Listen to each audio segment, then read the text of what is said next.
Kaamat! So, andito kami ngayon sa dakong kaliwa, kanan ng Aroma Beach. At napakaganda dito. Kami lang ang tao, di ba? So, I think this is a private property. Ayan. So, ipapakita ko sa inyo yung itsura dito. Then, ganyan lang siya, kaamat. Tapos, akit tayo dito sa taas. Ayan.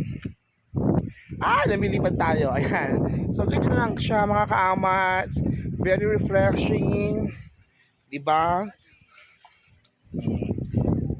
Ang sarap dito. Parang ako.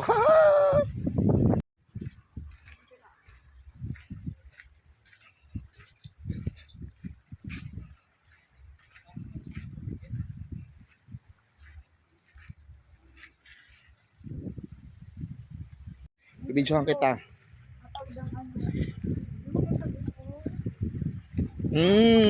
Solo. Perfect.